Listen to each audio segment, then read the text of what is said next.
mo ní àìsàn gbogbo èrò gba ọkùnrin gbogbo èrò ẹ láàárọ̀ yìí láì jẹpo láì jiyọ̀ láì momi mo gbàládùra fún ẹ gbogbo bó ṣe rò fún mi kórí fún ẹ tọmọtọmọ gbogbo bẹ́ẹ̀ ṣe rò fún mi kórí fún yín tilétilé kórí fún yín tọ̀nàtọ̀nà gbogbo ibi tẹ́ bá ti rìn sí kẹ́ máa bá kórìíra pàdé bẹ́ẹ̀ ni mo sọ èmi ni mo sọ o bí mo ṣe jẹ́ wòlíì tán bí mi ní àsìwòlíì nínú kérúbù ni mo jẹ́ nínú ìṣẹ̀lẹ̀ ni mo tún joyè mo jẹ́rẹ́ ní mo jẹ̀yà lóde mo fi gbogbo àwọn àmì òróró wọ̀nyí tí wọ́n ta lé mi mo fi gbàdúrà fún yín mo fi rán ọ̀rọ̀ sí yín gbogbo ẹ̀yin abínú ẹni ẹ̀yin tí ẹ kì í jẹ́ kéèyàn kó ṣe tiẹ̀ kẹ́yìn náà kẹ́rí bànújẹ́ kẹ́rí bí kẹ́rí dààmú kí ìdààmú kó wọlé tọ̀ yín kẹ́ má rojú ráyè ṣe tiyín bẹ́ẹ̀ ṣe fẹ́ káwọn èèyàn rojú ráyè ṣe lé ayé wọn kẹ́ àìrojú àìráyè kó bá yín tọmọtọmọ mo wí bẹ́ẹ̀ èyí tí mo sọ lónìí àrọ̀ ti rọ̀ mọ́ mo sọ ni mo wí ni láti inú ọkàn mi kò sí ọjọ́ kan tí mo jí láàárọ̀ tí mi ò gbàdúrà fún ìwọ arábìnrin yìí wípé ó ní mo sọ fún ẹ o ọ̀tá mi dẹ̀yìn lẹ́yìn mi mo sọ fún ẹ o ọ̀tá mi dẹ̀yìn lẹ́yìn mi dẹ̀yìn lẹ́yìn mi dẹ̀yìn lẹ́yìn mi dẹ̀yìn lẹ́yìn mi dìmọ́ tó bá ń tẹ̀lé mi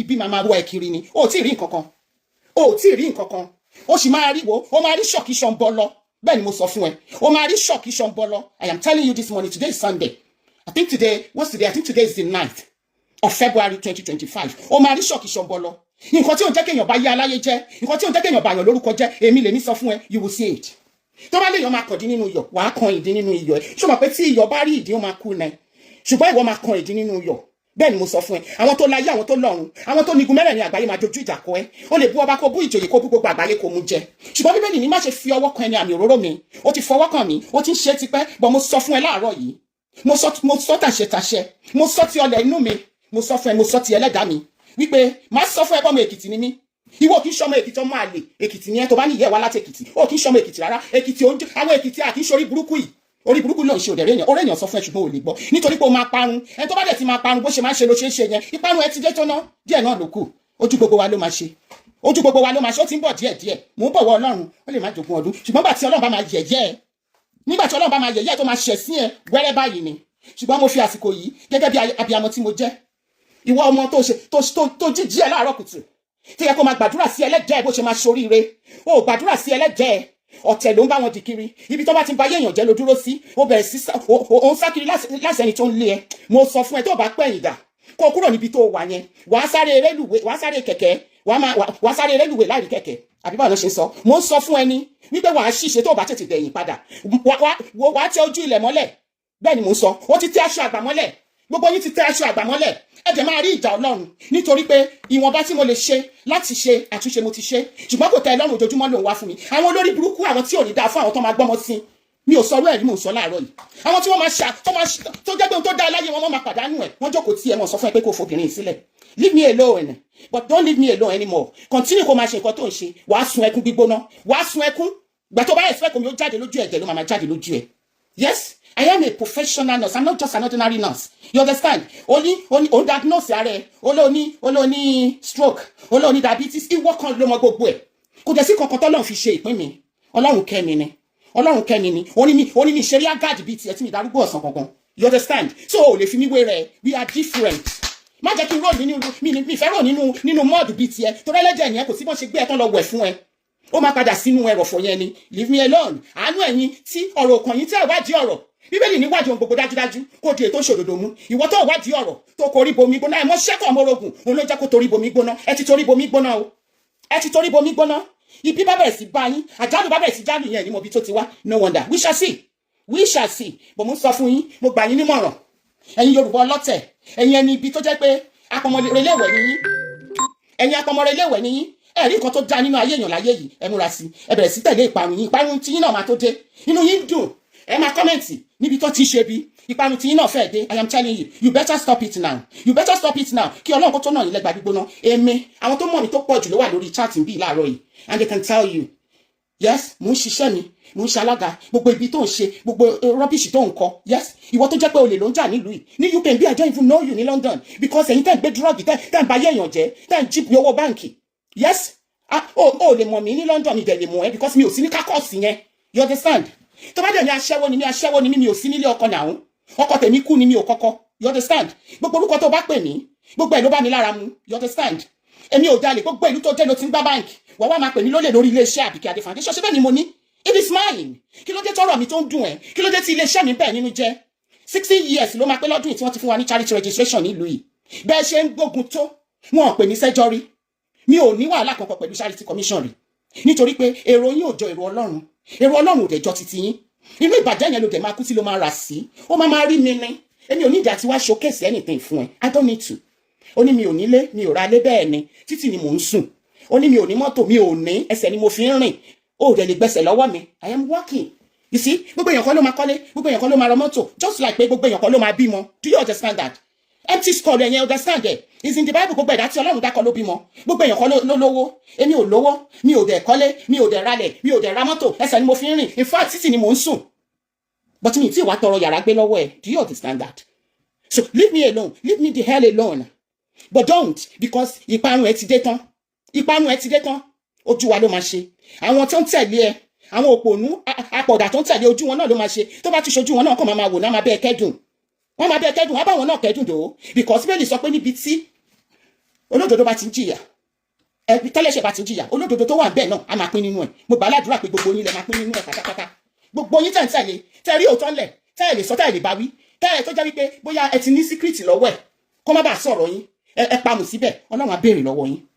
Ìṣẹ̀dá àwọn tí wọ́n bàjẹ́, especially ìṣẹ̀dá mi, á béèrè lọ́wọ́ yín ní agbára Ọlọ́run. We shall see. I'm sitting and I'm relaxing.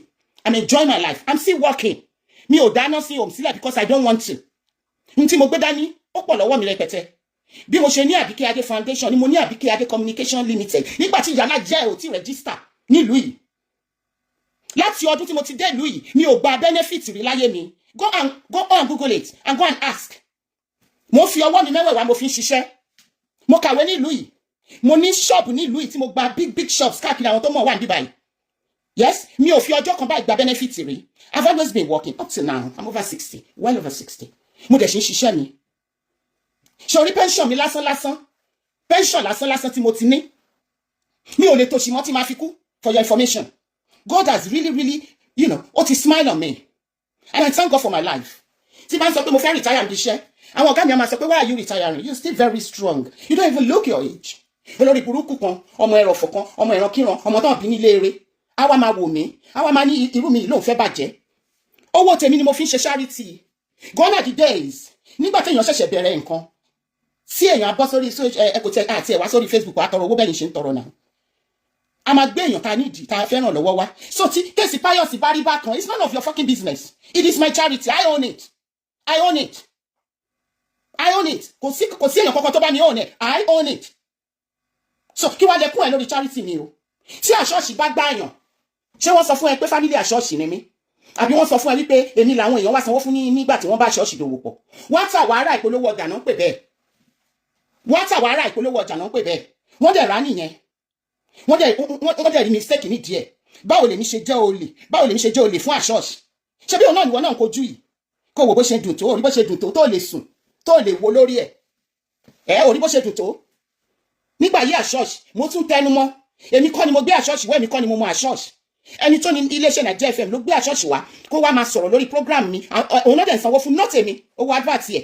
Báwo lèmi ṣe jólè? Báwo lèmi ṣe jólè? Ìwọ tó jẹ́ wípé ọjọ́ ayé ẹ̀ o lè ní, ó jalè ní London, ó jalè ní ìlú ibi tó wà, ó dẹ̀ sì ń jà lọ́wọ́lọ́wọ́. Wọ́n wá lè ní olè, wọ́n máa bara ẹ̀ lórúkọ jẹ́. Ìran ẹ̀ ló bà lórúkọ jẹ́ kì í ṣe ìran mi.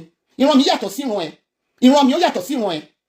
Tí ò bá ṣe ohun tó dé tó ní kán wá wò òun. Ṣé bí wọ́n fúnra rẹ̀ fẹnu ara ẹ̀ sọ wípé o máa ń wò mí? Olóò máa ń wò mí, èmi ló wò tó fi ń ṣe nǹkan tó ń ṣe yìí. But èmi ò bá yé èèyàn jẹ́ náà. Èmi ò bá yé anybody jẹ́ mi dẹ̀ túlé èèyàn kankan ní London yìí. Mo máa ń túlé ṣe, mò ń túlé tò ní. Tí nǹkan bá bàjẹ́ mo máa ń túṣe ní. Nǹkan tẹ́ tó mọ èmi fún nìyẹn nígbà tí mo ṣe kọ́lé spade spade. Èmi ò ń bá yé èèyàn jẹ́ bí wọ́n ṣe bá yé èèyàn jẹ́. Torí pé o ní opportunity. Torí pé o ti ní crowd tó ń wò ẹ̀ ń bá yé èèyàn jẹ́. Èmi ò bá yé èèyàn jẹ́ mò ń túlé èèyàn ṣe ni. Bí èèyàn bá gbẹ́jọ́ wá sọ́dọ̀ mi, àgbọ̀ tiye, àdúró kí bí padà wá sọ tiẹ̀ ká tó ṣe ìdájọ́. Ọtẹ́ mi ń ṣe nìyẹn. Mi ò bá yé èèyàn jẹ́, mi ò dẹ̀ túlé èèyàn. Ó ní Godfather, ó níyàwó, mo fẹ́ Godfather. Of course, go and ask Godfather and gbogbo àwọn tó mọ̀. Ìgbà tí Godfather wà ní Radio Lagos ní Nàìjíríà tẹ́mi ṣiṣẹ́ Nàìjíríà Airways láti ń fẹ́ra wa. But mi ò fẹ́ tí mo fi lọ́kọ. Ọkọ mi kú mo tún dé ìlú àtúpàdé. So bloody what? Ìgbà tí mo dẹ̀ pàdé ẹ̀ ní bíbá kò síyàwó nínú ilé ẹ̀. Mo ń sọ kò síyàwó nínú ilé ẹ̀ according to himself. Kó tó di pé ìyàwó ẹ̀ ṣẹ̀wá ẹni tó fẹ́ tó fún lóyún ṣẹ̀wá dé láti Ireland. Tí mo dẹ̀ jókòó ara mi. Láti ìgbà tẹ́mi àti Godfather dẹ̀ ti lọ, mo dá wà títí dọ̀la. Mo dúró lórí Kristi àpáta ilẹ̀ mìíràn èèyàn ni. You understand?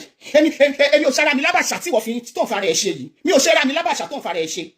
Oríṣiríṣi orúkọ ló ń pè mí. Bí anybody tí bá ti bá ṣiṣẹ́, wà ní mo fẹ́ wọn mo dó wọn torí pé òun bá mi rìn ṣé wọ́n ti gbé kámẹ́rà òbò mi jáde fún ẹ wọ́n ti gbé kámẹ́rà ibi tó ti ń bá mi sùn jáde fún ẹ ni.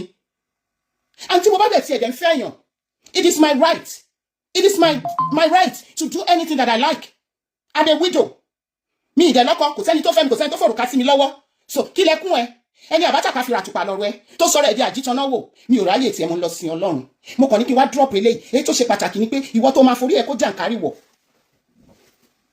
ìwọ tó máa forí ẹ kó jàǹkárí wọ̀ ni mo bá rí sórí inú kitchen lásán ni mo wà yìí o ṣé o ti rí this is my kitchen yeah mi ò nílé o títì ni mò ń sùn o yeah mi ò nílé this is just my kitchen okay this is my kitchen only jẹ́ kí n lọ sí conservatory fún ẹ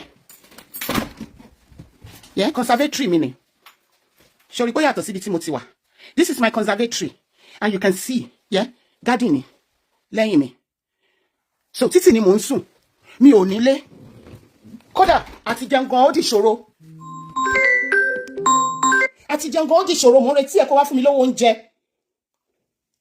mo retí ẹ kó wá fún mi lówó oúnjẹ because ebi ń pa mí mi ò níṣẹ́ mi ò lóúnjẹ Ọlọ́run máa san ẹlẹ́san dáadáa gbogbo ohun tó ń ṣe lọ náà máa fi dẹ́ ẹlẹ́jọ́ ìṣẹ̀dá mi àti ìṣẹ̀dá àwọn tí ó ṣẹ̀ ẹ́ mo mọ̀gbà tí mo bẹ̀rẹ̀ pẹ̀lú ẹ̀ náà it was a bloody mistake ẹni tí mò ń gbèjọ padà sọ pé ṣe ni mò ń fẹ́ olóògbé yẹn ti kú Dr. Dapo Williams ló sáwá sọ́dọ̀ mi tó lọ fẹ́ blog òun lórí ọ̀rọ̀ Àbíkẹ́ à ń torí pé mo ti bẹ́ẹ̀ sọ̀rọ̀ rí lórí ọ̀rọ̀ beams ni mo ṣe fi pé mo lè bẹ́ẹ̀ sọ̀rọ̀ ni mo ṣe pè sórí Facebook chat tó wá sọ mí di tó sọ mí di gbá ìnulẹ̀ tó fi ń nulẹ̀ lójoojúmọ́ ó ní wọ́n ń pè ẹ́ ní mọ́mí ò mọ̀ pé orí burúkú ni fún ẹ tí irú mi bá ń pè ẹ́ ní mọ́mí orí burúkú ni fún ẹ náà pé mi ń pè ẹ́ ní mọ́mí in fact torí ẹ̀ bá pé ó yẹ kó lọ parẹ́ ẹni náà pé mi ń pè ẹ́ ní mọ́mí ẹgbẹ́jọ ni wá mo tún jù ẹ lọ ìbá oṣù kan ni mo fi jù ẹ lọ mo jù ẹ lọ ká tó wá sọ pé oṣù 6 7 ni mo fi jù ẹ lọ tí bá wá ń pè ẹ́ mọ́mí ó yẹ kó máa sunkún wípé ṣé o ti darúgbó tó yẹn ni mo fi ń pè ẹ́ ní mọ́mí ṣáyé ẹ ti bàjẹ́ gan ni tí mo fi ń pè ẹ́ ní mọ́mí yes ó wá inú ẹ̀ dùn ó ní wọ́n pè ẹ́ ní mọ́mí ó mọ̀ pé ìbànújẹ́ ni kí ẹgbẹ́ èèyàn máa pèèyàn ní mọ́mì ó ṣe wá wo rẹ ṣé owó tó fẹ́ fún mi ni ní ọjọ́ kìíní àná tí mo sì ń bẹ́ẹ̀ sọ̀rọ̀ tí mo rò pé èèyàn ni ẹ́ tí mi mọ̀ pé ẹranko ni ẹ́ tí mi mọ̀ pé ẹlẹ́jẹ̀ ni ẹ́ ṣé bó ṣàlàyé fún mi ó ní mi tẹ̀ ní sọ don't let me say it confidentiality ni don't let me just say it ìwọ náà mọ̀ nǹkan tó sọ fún mi náà mi ò jáde rí kí n fi bú ẹ rí mi ò jáde rí kí n fi bẹ́ẹ̀ sọ̀rọ̀ mo fi adé ẹ̀jẹ̀ lórí fàdémídé mi lórí ṣùgbọ́n tó bá kọ̀ ó ti pẹ́ tí mo ti ń sọ fún ẹ pé kò fàdémídé mi lórí ṣùgbọ́n torí pé o ní òní dẹ̀yìn lẹ́yìn mi wàá rí nǹkan tí ò yẹ kó rí bẹ́ẹ̀ ni mo sọ fún ẹ mi ní sọ́jú yẹn lọ wàá rí nǹkan tó béèrè lọ́wọ́ Ọlọ́run á fún ẹ gbogbo àdúrà tó ń gbà lójoojúmọ́ Ọlọ́run á dẹ́ ẹ lóhùn kò dẹ̀ ní pẹ́ kò ní jìnnà lágbára Ọlọ́run á fèsì sí àdúrà ẹ̀ àánú àwọn ọmọ ọlọ́mọ tó gbé wá sílé ayé ló ń ṣe mí mi ò ṣàánú ẹ nítorí ẹni ègbé ni ẹwọ́n ló máa ń pèèyàn ní ẹni ègbé ìwọ gan ni ẹni ègbé ẹni ẹ̀kọ́ ẹni tó yẹ kéèyàn sá Bíbélì ní ó ní kìnìún ramúramù ó lóun ẹni tó máa pàjẹ́ wọ́n ní kìnìún ayé tóun ẹni tó máa pàjẹ́ Ọlọ́run á dẹ̀ bẹ orí ẹ̀ dànù ọba tó láyé á bẹ orí ẹ̀ dànù ọba tó dá ọ̀run tó dá sọ́lọ́mọ méje àtìlẹ̀ méje á bẹ orí ẹ̀ dànù á fi ẹ̀jẹ̀ á fi wọ́lẹ̀ wo díẹ̀ tí mo fẹ́ bẹ́ẹ̀ sọ ni ṣùgbọ́n ìwọ tó ní ajọ́ ń wọṣọ funfun inú ẹ̀ dúdú bíi pọ́ọ̀tù tá a fi ń ṣe ọbẹ̀ ìwọ lẹ́ni bí tó máa sápamọ́ sí sẹ́yìn tó máa ṣe bí tó máa jẹ́ kó borúkọ èèyàn jẹ́ tí wọn náà tó dẹ̀ ní nǹkan tó ń wò ó láwọn ọmọ tiẹ̀ ó ní bísínẹ́sì ẹ̀ ó ní gbogbo nǹkan láyé tó fẹ́ kán bàjẹ́ ó dẹ̀ jókòó síbẹ̀ ẹ̀ dá sí àtẹ̀yẹ ọmọ kéékèèké tẹ́tí ìmọ̀ bí táyé yín tó máa ẹ̀ǹdì sí mo gbàdúrà fún yín láàárọ̀ yìí wípé Ọlọ́run á tún ọ̀nà yín ṣe tó bá ṣe bí ló ń pa yín Ọlọ́run á lànà fún yín mo dé ní 1988 this is 2025 mi ò gba benefit rí can you hear me I've always been working Ọlọ́run fún mi ní good health I am working and mo dẹ̀ ń bẹ Ọlọ́run kó túbọ̀ fún mi ní good health àwọn tó 70 something wọ́n retire wọ́n tún padà wá sẹ́nu iṣẹ́ torí pé wọ́n fẹ́ máa dá jókòó sílé I live alone Ọlọ́run ti kí àwọn ọmọ mi fún mi ìfẹ́ máa dá jókòó sínú ilé mò ń lọ bí iṣẹ́ báwo ni ẹ ṣe jẹ́ ẹkún fún ẹ èmi ò ṣe wá tó máa fìdí gbòdì níbì kan lójú kan tó jókòó sí ẹlẹ́dẹ̀ yẹn tó máa dọ̀tí tó máa dùn òun pàdé I'm not like you when you see me because you don't know me I don't even know you and I don't want to know you because disaster ni ẹ you are a disaster ẹni tí èèyàn dẹ̀ ń sá fún ni ẹ mo dẹ̀ ń sá fún ẹ Ọlọ́run dẹ̀ mọ̀ pé mò ń sá fún ẹ kì í ṣe ta ilé sọ̀rọ̀ kì í dẹ̀ ṣe ta ilé ìjà ṣùgbọ́n mò ń sá fún ẹ tó olórí burúkú èèyàn ní epo ni mo rù ó rí pé white ni mo wọ̀ ń sìn mi ìfẹ́ kó wá dẹ́ǹtì ẹ̀ ó ní mo ṣe ń sá fún ẹ tábálẹ̀ ni tábà bá ni èèyàn máa ń dẹ̀yìn ni ó dẹ̀yìn lẹ́yìn mi ṣùgbọ́n tí Ọlọ́run mo sọ fún Ọlọ́run tó bá ṣe lóòótọ́ ni Ọlọ́run wà mo wà ní igun mẹ́rin tó bá jẹ́ pé lóòótọ́ ni Ọlọ́run wà lóòótọ́ níbì kan á ṣèdájọ́ ẹ̀ láìpẹ́ láì jìnnà. Tó bá jẹ́ pé lóòótọ́ ni Ọlọ́run bẹ ló ní ká fi gbogbo ohun sílẹ̀ fóun, ó ní láti ṣèdájọ́ ẹ̀. But tí Ọlọ́run ò bá ṣèdájọ́ ẹ̀, tí mi ò bá fojú mi rí, á jẹ́ pé kò sí Ọlọ́run. Mo fẹ́ lé kóòtù Ọlọ́run. Torí ẹni tí èèyàn bá ti lè mú Ọlọ́run lèèyàn ń fà á fún. Mo fẹ́ lé kóòtù Ọlọ́run. Kí Ọlọ́run kó ṣe ìdájọ́ ẹ̀, kó ṣe ìdájọ́ tèmi náà. Tó bá ń pè mí ní olè charity mi, èmi ni mo ní. Èmi ni mo ní charity mi. Do you understand? Ẹ̀yin tí etí ń dùn táì tí gbọ́. It is my business. I have every right láti já charity mi lólè. I have every right to even pay myself salary. Do you understand? So it is my charity, it belongs to me. Tell me the aspect that you do not understand. It is mine. Mine and mine. You understand? It is mine. Tí mo bá ń jalè charity mi ní sáà yìí. Tí Ọlọ́run dẹ̀ ṣe ń kẹ́mi tí mo ń ṣiṣẹ́. Do you know? Bí mo ṣe ń ṣiṣẹ́ nọ́ọ̀sì mi. Ni mo ń ṣiṣẹ́ alágàdúrà alágàjókòó. Ni mo ń ṣe proper MC. Ni mo ń run business mi. You understand? Ó yẹ ká gbóṣùbà fún mi. Ó yẹ ká gbóṣùbà fún mi. Mi ò jókòó pé kọ́mọ kan wá bọ́ mi. Èmi gan nǹkan tí Ọlọ́run ṣe fún mi. Mi ò lè nǹkan jẹ́ tán. Owó tèmi ná sí charity mi. Ó lè ná láyé ẹ̀. Wàá ti máa làágùn. Do you understand? It is my charity. For those of you that are watching and listening that are going to post it, cut it that I said, it is my charity. It is nobody's charity. It is SAB0D Foundation. Do you understand? Yes? So tó bá ń pè mí lólè charity, thank God for it. Tó bá dẹ̀ pè mí lólè church àṣìlì ṣẹ́gun ọ̀sìn olórúkọ ẹ̀. Nítorí ìjọ tí ọmọ bá máa ṣorí burúkú ni wọ́n ṣe ń sọ lórúkọ. And I said it clearly. Tẹ́tí bá ń dùn ẹ̀ tó kí owó elépo sétí àbí nínú yín tó kí owó elépo sétí yín. That ẹni tó ní iléeṣẹ́ Nigeria FM ló gbé àṣọ́ọ̀ṣì wa. But my program ló popular in those days. Orí burúkú tí wọ́n ṣe yìí, òun kọ́ lè ní ṣe nígbà tẹ́mi ṣiṣẹ́ tí mo wà lórí terrestrial radio ní history ní yes, àná ló bí èní. You cannot but mention your yesterday. Yesterday gave birth to today. Do you understand? Do you understand that? Tó bá mọ àwọn tí Ọlọ́run ti gba ọwọ́ mi tí mo tó ṣoríire láyé mi, mi ò rò pé o lè rí èèyàn kan àbí méjì. Tó ti ọwọ́ ẹ̀ ṣorí orí burúkú láwọn èèyàn. Tó bá ṣe oore fún èèyàn, ibi ó máa fi gbà lọ́wọ́ ẹ̀. Tó bá mọ àwọn tí Ọlọ́run táwọn èèyàn bá pàdé mi lóde, in fact, tẹ̀rín tọ̀yàyà, wọ́n máa fún mi ní nǹkan ni. Mi ò bá yé èèyàn jẹ́ bíi tiẹ̀. Opportunist ni wọ́. Opportunist. Tí o bá sí Facebook, kò sẹ́ni tó máa mú ekòlù ẹ lọ́yọ̀ọ́. Nobody. Àwọn tó mọ̀ ẹ́ wọ́n mọ̀ ẹ́ sí ibi. Wo nǹkan tí woman yẹn sọ ní Island. Kí lorúkọ woman yẹn tó jáde náà tó fi Sultana P tèmi tó fi ṣe program. O fẹ́ fi rẹ̀ ẹgbẹ́ mi. O sọ o lé mi bọ́kọ ọmọ mi sùn. O ní èmi àtọkọ ọmọ mi lọ sóòtẹ́. Ṣé o rò bẹ́ẹ̀ mi jọ̀wọ́ ni? Èmi ò ń ṣèwọ̀. Wo mi bí ìṣiṣẹ́ wa yìí. Tó bá ń lọ ka comment tí bá post picture máa sọ fún ẹ. Ọmọ dára ó di case ni at my age. Kò sí àfi tí mi bá jáde ní ọkùnrin oníkẹnu sí mi. Báwo ló ṣe máa jọkọ ọmọ mi? Èmi ò ń ṣèwọ̀ ẹ onídọ̀tí náà. Nǹkan tó ń jẹ ló fi ń lọ ẹgbẹ́ ẹ. Mi ò dẹ̀kì. Èmi ti kọjá gbogbo yẹn. Lọ béèrè mi dáadáa nígboro. Ọkọ ọmọ mi bíi ti báwo. Ọkọ ọmọ mi bíi ti báwo. Èmi ò ń ṣèwọ̀. Woman yẹn ní o bá ń kudi méjì sùn. Ọmọ ẹ̀ náà ó tún bá ọmọ ẹ̀ náà sùn. Kí ló dé tó bọ́ síta kó reply woman yẹn nígbà tí woman yẹn fún ẹ jẹ? Because ẹ̀rù ń bẹ̀ torí secret ẹ̀ tó wà lọ́wọ́ woman yẹn. Ó ní o bá ń kudi méjì sùn. Ó tún bá ọmọ ẹ̀ sùn. And so on and so forth. Ṣé o rò bẹ́ẹ̀ mi jọ̀wọ́ ni? Ọmọ orí kan tó máa ń pè mí ni Abẹ́fẹ́ ni wọ́n máa ń pè mí. Bí mo ṣe ní mò ń bóra Abẹ́fẹ́ sì lọ́mọ lọ́jọ́ kọjọ́. Èmi àti ẹ̀ ò lè dúró kan sọ pé bẹ́ẹ̀ lèmi àti ẹ̀ náà. Torí o ti crẹ́ o ti sán o ti bàjẹ́ o ti yàmà. You understand? Àánú ẹ̀yin tẹ́ ẹ̀ pé mò ń tẹnu mọ́. Nítorí tí olórí burúkú ẹ̀ bá ń jìyẹ máa fara pẹ́ nínú ẹ̀. Ẹjọ́ là ń rò fún oògùn. Mo fẹ́ kó yé yín bẹ́ẹ̀. Ẹjọ́ báyìí là máa ń rò fún oògùn. In as much as mi ṣe ẹ́ níbi tó ṣe wọ́dọ̀ ń ṣe mí níbi àtàwọn cohort ẹ̀. Ibi yẹn máa padà sórí yín. Ẹbọ abẹ́lẹ́bọ àṣàṣì apá lásàṣì. Òkìtì ọ̀gán tó bá sórí ara ẹ̀ ló ń sẹ̀lé. Orí ẹ̀yin lẹ máa fi gbé. Ọlá pé mi ò jẹ́ pé mi ò jẹyọ̀. Ọlá pé mi ò mọ́ mi. Ní àárọ̀ yìí, èkìtì ọ̀gán yín tó bá ti sẹ̀, orí yín lẹ máa fi gbé. Ẹ múra sí. Túbọ̀ múra sí. Ẹ máa lo opportunity tẹ rí lọ́fẹ̀ẹ́ lófò. Wípé ẹ rí bí kẹ́ ti lè cháná sí kámẹ́rà. Kẹ́ máa bàtà ìtẹ̀yàn jẹ́ nígbà táwa ń ṣiṣẹ́ lórí terrestrial radio and television. Tí a ní gbogbo opportunity tí wọ́n wò wá káàkiri àgbáyé. Àwọn ò bá ti tèèyàn jẹ́. O lè sọ pé àná ni, but àná yẹn ló bí èní. Tó bá sọ story live ẹ, ó yàtọ̀ sí story live tèmi. You understand? Story ẹ yàtọ̀ sí story mi. Gédégbé. Nigeria Airways ni mo ti join láti age 18. Mo ti sọ fún yín times without number. Go and check out. Nigeria Airways air hostess ni mí. Láti age 18 ni mo ti lọ all over the world. Èmi ò ṣe onídọ̀tí olórí burúkú bíi tiẹ̀. Ọmọ àtòkò wa balẹ̀ jẹ́. Èkìtì á sọ pé ń ṣẹ́ṣẹ́rẹ́ ń jo oníṣẹ́ lójú, kékeré máa ń jo oníṣẹ́ lójú. Ń kékeré lójú. Ó mọ̀ pàtẹ́ mi ti ní owó. Ó mọ̀ pàtẹ́ mi ti ń ka owó. Ó mọ̀ pé inú owó lè ní gbé tí mo dàgbà sí. Torí pé mi ò ní wá máa ṣe orí burúkú tí wọ́n ń ṣe yìí. Because nobody needs to know. Empty barrel ló máa ń pariwo just like exactly what you're doing. It's a shame. It's a shame pé òré èèyàn call it to order. mo dẹ̀ sure pé wọ́n call it to order but ẹni tó ti faṣọ ẹbí ẹ̀yà níta gbangba ó máa fa tẹlòmí ìyá náà ìwọ tó gbọ́mọ yẹ́ ẹ̀ síta tó bá ta yé ẹ̀jẹ̀ ìwọ tó bá ti yẹ́ ẹ̀jẹ̀ tó lájẹ ni ìwọ tó bá ti bàbá ẹ̀jẹ̀ tó nílé ìdùn ni wọ́n gbé ẹ sí kí ló lè sọ nípa anybody. Have you ever seen me coming out kí wọ́n slander family mi or even a friend because wọ́n bí mi wọ́n fi aṣọ jó mi lẹ́nu ayé ẹ̀kọ́ ti bàjẹ́ ayé ẹ̀ bàjẹ́ po ó dẹ̀ sì lójú ẹ̀rọ pọ̀ ń dùn fún ẹni ìbàjẹ́ ló ayé ẹ̀ ń bàjẹ́ mọ́ ni ayé ẹ̀ ń bàjẹ́ mọ́ sí lójoojúmọ́ ni. I am not sorry for you. I'm only sorry for those innocent children of yours. I'm sorry for them. Ọlọ́run dẹ̀ máa dúró tí àwọn ọmọ yẹn á yọ wọn nínú wàhálà tí wọ́n wà. Ó kì í ṣe ẹni ó yà mí lẹ́nu nígbà tí àwọn wèrè bíi tiẹ̀ tó ń tẹ̀lé ẹ bá sọ pé ìwọ role model. Kí ni wọ́n rí lára ẹ̀ tó fi ń pè é ní role model? That I cannot even fathom it. Nǹkan tí wọ́n rí lára ẹ̀ tó fi ń pè é ní role model. Kí ni meaning role model? Kí ni meaning role model?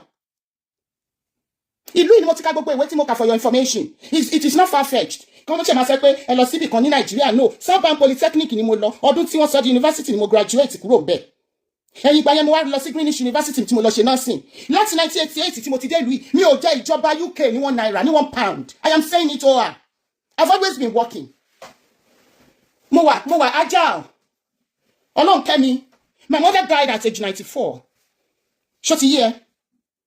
So mi ò lè má fi ra mi wé ẹ mi dẹ̀ ní bring ara mi down to your level.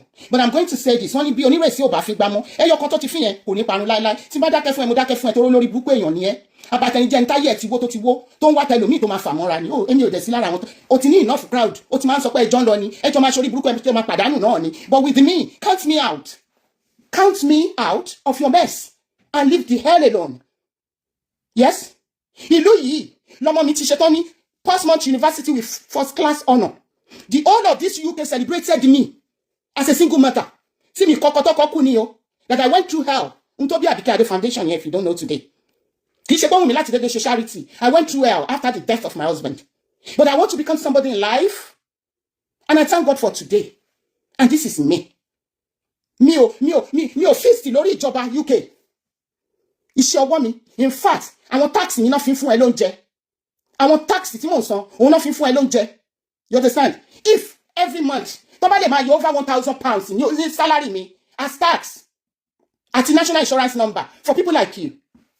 For people like yourself.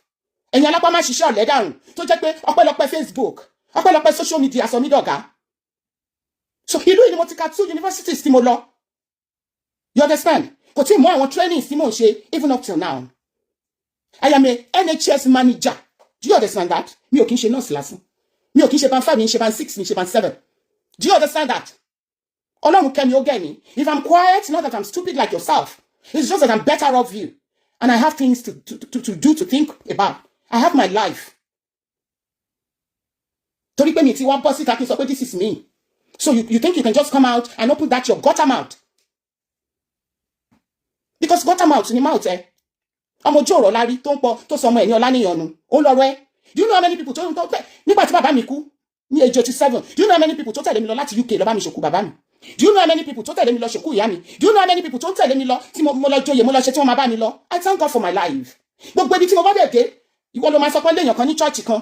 Tí mo bá dé church kan, wọ́n máa ń rí impact mi. Impact mi ò ṣe mú kúrò lẹ́ni church. Go and ask. Èmi máa ń tú lé ṣe ni. Mo máa ń tú ayé èèyàn ṣe ni mi kí n ba ayé èèyàn jẹ́. Mi ò ní débì kan kó máa sọ pé ó ti ń bọ̀ kó máa sá fún mi. No. Ọlọ́run jẹ́ kí irú ẹ̀ ṣẹlẹ̀ sí mi. Tí wọ́n bá débì kan ẹ̀rú máa bá àwọn èèyàn ni. Wọ́n máa wò yí pé ìyá àjẹ́ ti dé. Àwọn wèrè ti dé. Ẹ̀jẹ̀ ṣàjẹ́ ká kí wọn kán lè jẹ́ àárọ̀ náà lọ. I am not like that. Ẹni àpọ́nlé.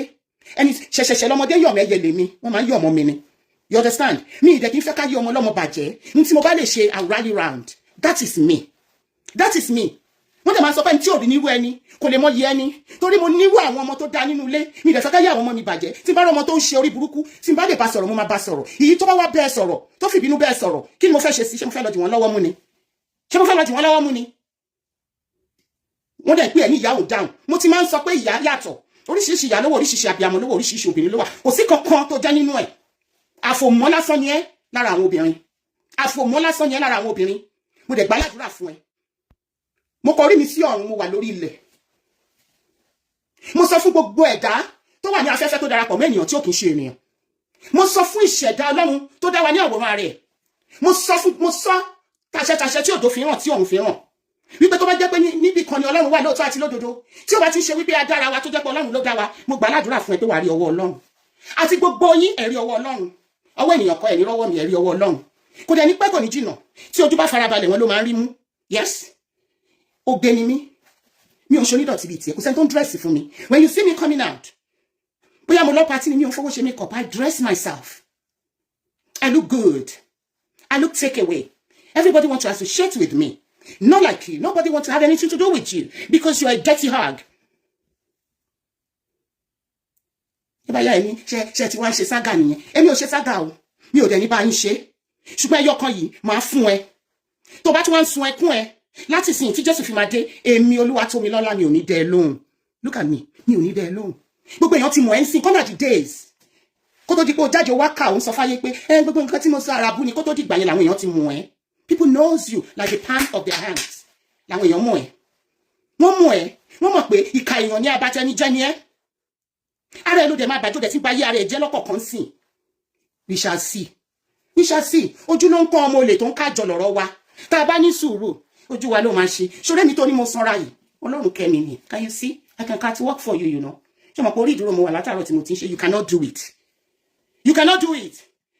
ó ní ìwọ ti ní stroke rí ó ní oní covid rí àmì nurse tí n bá ní covid rí hospital mo ti ń ṣiṣẹ́ náà what do you expect ṣé covid wá jẹ́ àìsàn tó wá sọ pé oní stroke tó gbàdúrà fún yẹn ojú wa ló máa ṣe ó máa ṣẹlẹ̀ sí ẹ gbogbo nǹkan tó gbàdúrà gbogbo ẹ̀ ló máa ṣẹlẹ̀ sí ẹ ló máa jẹ́ ìpín ẹ àdàbí tí Ọlọ́run ò bá sí ní sáàtì àdàbí tó bá ń ba ayé aláyé jẹ́ àdàbí téèyàn bá ṣe rere sí ẹ tí ò ń ṣe bí lo fi sánù kan lókù ó ní Ọlọ́run tí mò ń sìn Ọlọ́run àwọn ẹni mímọ́ tó mọ iye àwọn ìràwọ̀ ní ò ṣe ní físìtì ẹ mo sọ níbẹ̀rẹ̀ wípé pé Ọlọ́run ò tí ì ṣe wá ní wọ́n ti ń ṣépè tipẹ́ wọ́n ti ń sọ tipẹ́ at the end of the day kọ́kọ́ ò ṣe é kọ́kọ́ ò tí ì lè ṣe é because aláàánú lọ́lọ́run tá à ń sìn ó ń fojú àánú wò ẹ́ wípé bóyá o máa change ó ń fojú àánú wò ẹ́ because kò fẹ́ kú ẹlẹ́ṣẹ̀ ó dẹ̀ ló mọ bíbélì tó bá mọ bíbélì ó yẹ kó understand wípé Ọlọ́run fàyè sílẹ̀ wípé bóyá you will change from your bad ways. I go to Nigeria every second at least mi lọ rárá màá lọ lẹ́ẹ̀mẹ́ta in a year orí mi kí kọ́nà ń lé mi kiri kọ́nà ń wá mi kiri ní iṣẹ́ ni tó ń wá nítorí pé mo jókòó mi jẹ́jẹ́ ní kọjá yìí mi bí mo lọ sí Amẹ́ríkà orí mi kí máa ṣe yàfùyàfù kiri ohun tí mo bá lọ ni mo kọjú mọ́ you understand gbogbo nǹkan tó ń sọ tó ń pè mí lólè tó bá jẹ́ ń pè mí láṣẹ́wó yes I am ìran obìnrin ló ń ṣaṣẹ́wó Dúpẹ́ Aṣámà long time how are you my darling àwọn tèmi wà bí because àwọn tí wọ́n ń bá rìn àwọn olórí burúkú èèyàn ló ń bá rìn àwọn aṣòṣìmámọ̀ bíi tiẹ̀ lẹ́jọ́ ń kóra yín kiri the caliber that belongs to wọn bí ìyáláyé ẹ̀dá ò lè súnmọ́ wọn àwọn tó ń pèjọ àwọn tí mò ń bá roll ò lè súnmọ́ wọn rárá wọn ti fẹ́ gbọ́ orúkọ ẹ wọn fẹ́ gbọ́ orúkọ ẹ lásán ẹlòmíì bá gbọ́ máa bí ni and ìyẹn ti tó fún ẹ kò tiẹ̀ jókòó sílé kò tiẹ̀ ronú ò lórí tó ń ro you don't think you don't have conscience you don't have gumption gbogbo ẹ ti lọ lára ẹ you're just there like an empty barrel.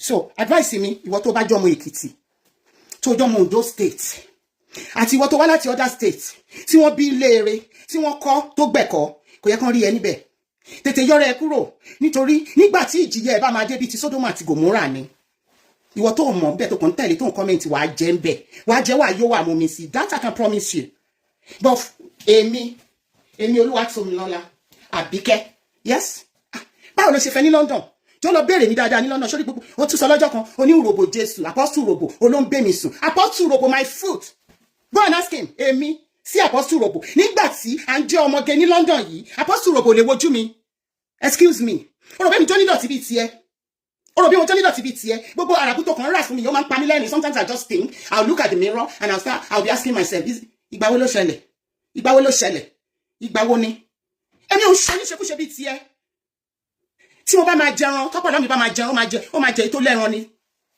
àwọn high caliber ni mo bá rọ̀ àwọn èèyàn tó nífọ̀ tó lè kánná ni mo bá ṣe not people like you àwọn tó mention wọ̀nyẹn I'm telling you go and ask àtàgbà àwọn ọmọdé tó bá wà nínú wọn màmá wọn ni mo jẹ́ ọmọ olóríire tó wà ní gbogbo àgbáyé tí wọ́n ń ṣoríire tí wọ́n make waves tí wọ́n ń lọ sókè èmi nìyá wọn èmi ò kì í ṣe ìyá àwọn olórí burúkú tí wọ́n kó jọ wọ̀nyẹn mi ò bá wọn tán rárá táwọn èèyàn bá ń pè mí ní mọ́mì go and check those people don't relate with me tó ń pè mí ní mọ́mì wọ́n á báyé wọn dára gidi gan leave me alone or don't leave me alone dúró the wrath of God will come over you heavily very soon ojú gbogbo wa ló máa rí mo dúpẹ́ pọ̀ lọ́wọ́ yín happy Sunday to you all happy Sunday mo ti stay kọjá minute mo fẹ́ stay but I have to go now I'm going to church tó lórí burúkú èèyàn ni mi rẹ̀ ní jẹ́ kó kó disturb ire ayọ̀ mi. I am going to church. But ẹni tó bá wù nínú yín, Bíbélì kan sọ wípé ẹni tó bá wọ́n ní kí oníkálukú kó gbọ́n tí ẹ̀mí sọ fún ìjọ. Tó bá wù ẹ́ kó gbọ́. Tó bá wù ẹ́ kó má gbà. Kò kàn mí. Ìwọ̀nba tí mo lè gbà ẹ́ ní ìmọ̀ràn, òun ni mo ti gbà ẹ́ yẹn. Tó bá wù wọ́, táyé ò tí bàjẹ́ bíi tiẹ̀, kó tètè sún kúrò. Àwọn classmates mi tá jọ lọ sí secondary school wà bí báyìí o. Wọ́n sọ fún ẹ wípé ó gé lọ́mọ láti day one. Ó gé lọ́mọ láti day one. Mi ò jẹ̀ṣà. Gbogbo orúkọ tó ń sọ mí yẹn is never my name. Do you understand that? Ìwọ ló jẹ́ bẹ́ẹ̀. Ìwọ ni wọ́n kó evidence jáde fún. Tó bá pè mí láwọn orúkọ yẹn, mú evidence ẹ̀ jáde. Mú evidence ẹ̀ jáde. And up till now, èmi àti ẹ àsì ní kákọ̀sì kan náà. So please be mindful. Stay on your lane. Lane tó ti ń ṣorí burúkú yẹn, stay there. Don't come near me. Ó bá wá bú mi látẹ̀ní, títí tí Jésù fi máa dé. I ain't going to answer you. Do you understand? Àwọn ẹgbẹ́ ọmọ ẹ̀ tó yẹ kó máa kẹ́ kó máa gẹ̀ àwọn ló ń fi ẹ́ wọ́lẹ̀ káàkiri. Ṣé o ti rí kan tó bẹ̀rẹ̀ sí bú mi yàtọ̀ sáwọn onídọ̀tí tó kó jọ? Ṣé orí kan kó bọ́ síta kó máa bú mi? No. Because mi ìwọ̀ ẹ̀bú sọ́wọ́ wọn. Mo ń tọ́jú àwọn ọmọ lọ́mọ. Ní ṣe ń tọ́jú tèmi. Gbogbo nǹkan tí n bá ní kó rí fáwọn ọmọ mi ni mo fẹ́ kó rí fọ́mọ lọ́mọ. Mi ò robi sọ́mọ lọ́mọ rí. Mi ò ń ṣèwọ̀ rárá. O kì í ṣe role model. O kì í ṣe ẹni tó yẹ káwọn èèyàn máa bá rìn. Ẹni tó yẹ kéèyàn sá fún yẹn tó bá fẹ́ ṣoríire nílé ayé yìí. Kó sá fún ẹ. And I'm going to run. I'm going to pick my race now. And I'm going to run. So, kó bọ́ sórí, kó jókòó rápá tàbí olórí burúkú bó ṣe máa ń jókòó tó máa ń sun omi yẹn. Kó bọ́ síbẹ̀ kó máa rojọ́ láti ẹ̀yìn dọ́là. I'm not going to watch you. And I'm not going to listen to you. Colleague mi kan pè ní nítorí pé òun comment. Kẹ́mi Àjàyí nítorí pé òun comment lórí ẹnìkan. Ó ní ó bẹ̀rẹ̀ sí bú mo ní kó. The only advice tí mo fún mo ní kó gbójú ẹ̀ kúrò. Kí lè bú fi ń ṣe èèyàn. Wọ́n ṣe ń bú èèyàn. But ẹni tó bá mú ẹ̀ ó mọ irú èèyàn tó jẹ́. So gbogbo nǹkan tó ń sọ yẹn just bullshit. Tí ò ní base. Mo ní gbójú ẹ̀ kúrò, just ignore her. You know that òun náà kọ́ ló ń ṣe. Àwọn tó wà lọ́pọlọ ẹ̀ pọ̀ tó ń bá fa. It's not kò ń ṣe òun nìkan ló ń ṣe. So you just leave her alone and let her be. Yeah? Let her call you any names. Ìgbà tí yẹn sọ fún mi ní wo gbójú ẹ̀ kúrò ń bẹ̀. Ìyẹn ò stop ẹ tó bá fẹ́ comment, tó bá fẹ́ wo show. Go ahead and wo show tó bá wùn ẹ́. Do you understand? Ṣorí bó ṣe ń wọ̀ mí. Ọjọ́ méjì péré ni mo ń lọ sọ́fíìsì. The remaining days inú ilé mi mo ti ń ṣiṣẹ́ ń bì. You understand? Because mo ti gòkè àgbà nídìí iṣẹ́ yìí. Tó bá ní mi lọ dá nursing home sílẹ̀, come off it. Nursing home onígbèsè wo lẹ̀ ń dá sílẹ̀. Come off it. Nursing home wèrè wo lẹ̀ ń dá sílẹ̀. Owó tèmi nìkan accrue. I'm telling you. Tí bá fẹ́ dá nursing home mẹ́rin sí different location nílùú yìí. I will. But oníkálukú ló mọ nǹkan tó fẹ́ fàyè òun ṣe. I'm not a copycat. Mi ò copy ẹ, kò sí ti fẹ́ copy lára ẹ. Àtàwọn tó gbé sẹ́yìn, kò sí ti fẹ́ copy lára wọn. You understand? So, mo ti fi ẹlẹ̀. Mo fà ẹ́ sí kòtò Ọlọ́run. Mo fà ẹ́ lé Ọlọ́run lọ́wọ́. Tó bá ṣe Ọlọ́run ló dẹ. Tó dẹ dáadáa, tó ní omi ara àti ẹ̀jẹ̀ ara ẹ̀, tó ní egungun àti iṣan ara ẹ̀, mo fà á lé lọ́wọ́. You understand? Mo dẹ̀ fà ẹ́ lé abiyamọ àgbáyé lọ́wọ́. Mo fà ẹ́ lé obìnrin, òbò ló wà nídìí ẹ̀. Mo fà ẹ́ lé gbogbo obìnrin lọ́wọ́ ní gbogbo àgbáyé. Mo fà ẹ́ lé ìpín àwọn tó ti jáde láyé tí wọ́n jẹ́ obìnrin, tí wọ́n fi òbò wọn tó fi bímọ. Mo fà ẹ́ lé wọn lọ́wọ́ kan ṣe ìdájọ́ tó yẹ fún ẹ. But for me, láti come out again, láti sọ̀rọ̀ sí ẹ, no. Ẹ̀kọ̀kan báyìí náà ni ìwọ náà mọ̀. Láti 2016 tó ti wà lórí mátà mi. Tó bá kà, this will be my third time tí mo máa jáde fún ẹ. Yeah? And mo dẹ̀ tún ti padà wọlé. And that is it. I'm not going to come out for you anymore. I've given you this. Go and enjoy it. Yeah? Enjoy it. Ẹlẹ́dẹ̀. Go and enjoy it. Mo fẹ́ kó mọ̀ pé mi sí ní class ẹ o. Mi ò lè máa bẹ́ẹ̀ rò nínú ẹ̀rọ̀fọ̀. Mi sí ní class ẹ. Go and check me out. Mi ò sí ní class ẹ bó ṣe lè kó mọ̀. Bí mi bá bọ́ síta kí n wá kó góòlù fún ẹ. Mi ò ní góòlù ní. Gẹ́gẹ́ bó ṣe sọ. Panda ni mò ń lò. I don't have it. Do you understand that?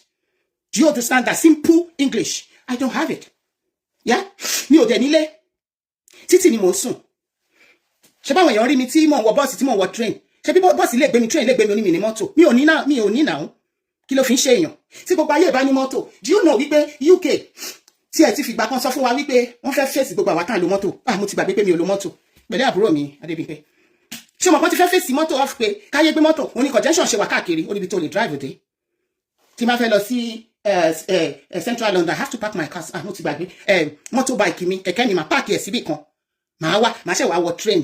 Ṣé wọ́n sọ fún ẹ pé wọ́n mú èèyàn sí téèyàn bá ní mọ́tò? Àbí wọ́n mú èèyàn sí téèyàn fẹsẹ̀ rìn? Tàbí tó ń wọ train ṣé wọ́n mú èèyàn sí? Tàbí tí mi ò nílé? Tàbí tí mo bọ́ra? Ṣé bẹ́ẹ̀ mi mo lára mi? I enjoyed it. It's so lovely. Ó dẹ̀ fit me. Do you know that? Ó fit me gan. And I enjoy my life. I live a fulfilled life, not like your life. Kò sún tó wù mí ní life ẹ. Kò sún ti fẹ́ jealous lára ẹ. Ẹni tó bá ń jealous irú wọ̀ yìí, a jẹ́ pé olórí burúkú ẹ̀dá ni. A jẹ́ pé olórí burúkú ẹ̀dá ló ń jealous ẹ. Kí ló fẹ́ máa jealous lára ẹ? Mi ò rí, mo wá mi ò rí. Ṣé gbogbo àwọn òṣì tó máa kó kọ́ra tó máa rí bí jàǹkárí ìwọ̀ tó máa kó sọ́rùn?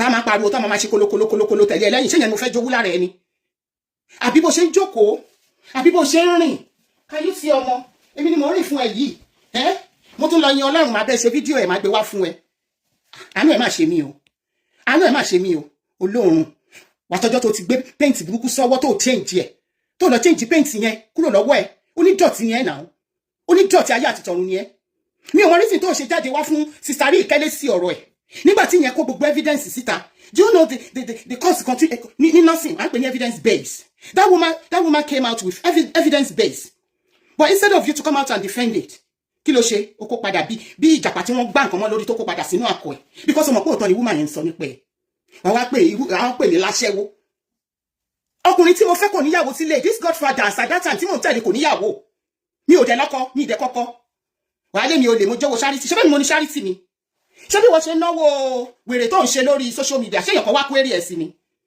ṣé bí na my money ṣé bí na my charity